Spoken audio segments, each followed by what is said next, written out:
सबसे पहले तो मैं पूरे देशवासियों का बहुत बहुत धन्यवाद कहना चाहती हूँ।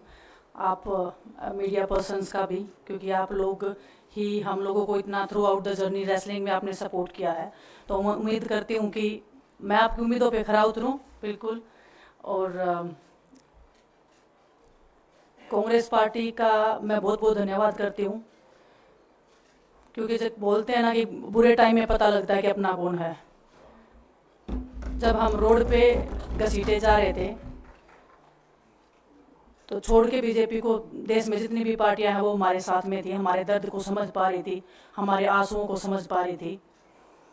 मैं बहुत प्राउड फील कर रही हूँ कि मैं एक ऐसी पार्टी में, एक ऐसी विचारधारा में हूँ जो महिलाओं के साथ हो रहा अन्याय और उनके साथ बुरे बर्ताव के खिलाफ खड़ी है। वो लड़ाई लड़ने के तैयार है, सड़क से लेकर संसद तक। और मैं विश्वास दिलाती हूँ पूरे देशवासियों को कि जो मेहनत, जो लगन से हमने रेसलिंग में काम किया है, हम चाहते हैं कि देश के हर एक नागरिक को जो दर्द, जो तकलीफ हमने झेली है, खासकर महिलाओं के लिए, हर एक उस महिला के साथ में हम खड़े हैं जो अपने आप को लाचार, अपने आप को बेबस समझती है। रेसलिंग में मैंने पूरा कोशिश किया कि मैं जितनी भी महिलाओं को, छोटी बच्चियों को इंस्पायर कर सकती हूँ। मैं चाहती तो मैं जंतर मंतर पे रेसलिंग छोड़ सकती थी, और सभी लोग भी मान रहे थे, पूरा देश इस चीज़ को विश्वास कर रहा था, क्योंकि बीजेपी आईटी सेल ने उस चीज़ को साबित करने की कोशिश की थी कि हम चले हुए कारतूस हैं, हम ख़त्म हो गए हैं, हम पॉलिटिक्स कर रहे हैं। उन्होंने बोला मैं नेशनल नहीं खेलना चाहती, मैंने नेशनल चैम्पियनशिप खेला। उन्होंने बोला ये ट्रायल्स दे के नहीं जाना चाहते, मैंने ट्रायल्स भी दिया। उन्होंने बोला कि ओलंपिक्स लेवल तक नहीं जाना चाहते, मैं ओलंपिक्स में गई, मैं फाइनल्स में गई। अनफॉर्चुनेटली परमात्मा को कोई और चीज़ मंजूर होगी। एक चीज़ मुझे पता है कि जब मेहनत आप करते हो तो ज़रूरी नहीं कि आपको उसी दिशा में मिले, कई बार दूसरी चीज़ों में भी आपको वो फल मिल जाता है। और परमात्मा ने मुझे मेरे देश के लोगों की सेवा करने का जो मौका दिया है, वो मैं मानती हूँ कि उससे बड़ा पुण्य का काम कोई नहीं हो सकता है। मेरे लिए बहुत प्राउड की बात है, बहुत एक मैं नई पारी की शुरुआत कर रही हूँ आज से।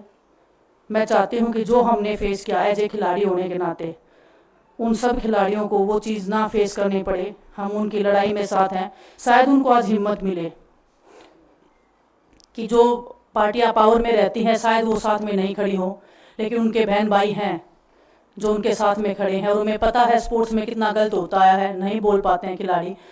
आप हमसे देख लो, बजरंग के ऊपर डोप का बैन लगा दिया 4 साल का, सिर्फ किसी लिए कि सिर्फ उन्होंने आवाज़ उठाई थी हमारे साथ बैठ के। तो उसका भुगतान हम कर रहे हैं, आज तक कर रहे हैं, लेकिन हम डरेंगे नहीं, पीछे नहीं हटेंगे। जो लड़ाई थी वो जारी है, ख़त्म नहीं हुई है। कोर्ट में हमारा केस चल रहा है, वो लड़ाई भी हम जीतेंगे, ज़िंदगी की जंग भी हम जीतेंगे। खेल में जैसे हमने कभी हार नहीं मानी है, तो हम इस नए प्लेटफॉर्म पे जो आ रहे हैं, देश की सेवा का भाव, और सिर्फ बोलने तक सीमित नहीं रहेगा ये। हम दिल से हमने खेल किया है और दिल से हम ये काम करेंगे, जी जान से मेहनत करेंगे, अपने लोगों के बीच में रहेंगे। जो भी हम अपने लोगों का भला कर सकते हैं, चाहे कितना ही % हमारे हाथ में होगा, वो हम करने की कोशिश करेंगे। और मैं अपनी बहनों को बताना चाहती हूँ कि आपकी बहन आपके साथ में है। किसी भी मुसीबत में, किसी भी पल, किसी भी क्षण आप ऐसे मत समझना कोई भी आपके साथ में नहीं है। जब कोई नहीं खड़ा होगा तो मैं आपके साथ में ज़रूर खड़ी रहूँगी, कांग्रेस पार्टी आपके साथ में ज़रूर खड़ी रहेगी। ये हमने फील किया था, और मैं वादे से कह सकती हूँ, दावे से कह सकती हूँ कि बिल्कुल आपके साथ भी खड़े रहेंगे। बहुत बहुत धन्यवाद आप सबका। धन्यवाद दिनेश जी।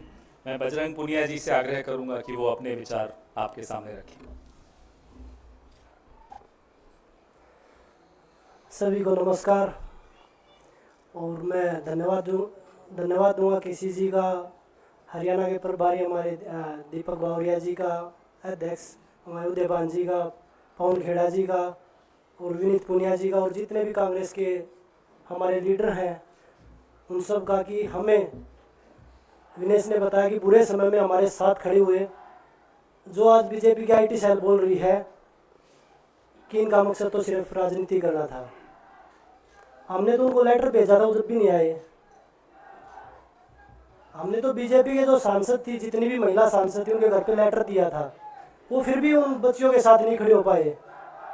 कांग्रेस पार्टी तो बिना कुछ हमने इनको बताया, ये वहाँ पे हमारे साथ खड़े हुए।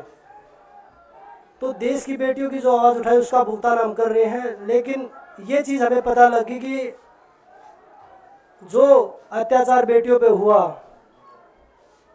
जंतर मंतर पे, उसके साथ सिर्फ बीजेपी पार्टी खड़ी हुई और सभी पार्टी हमारे साथ खड़ी थी। और जो भी आज हम इस पे कांग्रेस पार्टी में आए हैं, मैं धन्यवाद देता हूं सभी का। हम अपनी पूरी मेहनत, जितनी हमने कुश्ती में मेहनत की है, जितनी हमें किसान आंदोलन में मेहनत करी है, जितना अग्निपथ योजना के टाइम पे मेहनत करी है और बेटियों के आंदोलन में मेहनत करी है, ऐसे ही मेहनत करेंगे और कांग्रेस पार्टी को भी मजबूत करेंगे और देश को भी मजबूत करेंगे और ग्राउंड पे रह के काम करेंगे। जैसे रेसलिंग में बचपन से 7-8 साल की उम्र में लगे थे, जब यह पता नहीं था कि हम ओलंपिक मेडल जीतेंगे, लेकिन धीरे धीरे आगे बढ़ते गए, मेहनत करते गए, वो मुकाम हमें मिला, क्योंकि ओलंपिक से बड़ा कोई भी प्लेटफॉर्म नहीं होता। और जिस दिन विनेश फाइनल में गई, उस दिन पूरा देश जोश में था, पूरा जश्न हुआ। लेकिन अगले दिन जो घटना हुई, पूरा देश दुखी था। लेकिन कुछ आईटी सेल थी जो पूरा देश में जश्न मना रही थी।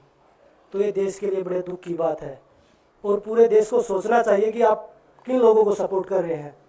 जो देश में खिलाड़ियों के साथ, महिलाओं के साथ, किसानों के साथ, जवानों के साथ जो अत्याचार कर रहे हैं, आप उन लोगों को सपोर्ट कर रहे हैं। तो मैं यही बोलूँगा कि हम मिलके मजबूती से लड़ेंगे और जो संघर्ष की लड़ाई, उसमें हम हमेशा कांग्रेस के साथ खड़े रहेंगे। और जो विनेश ने बोला कि हम हर जो महिला, जो बेटियां, देश की बेटियां हैं जिनके साथ अत्याचार होता है, हम उनकी आवाज़ हमेशा उठाते रहेंगे। सभी का धन्यवाद।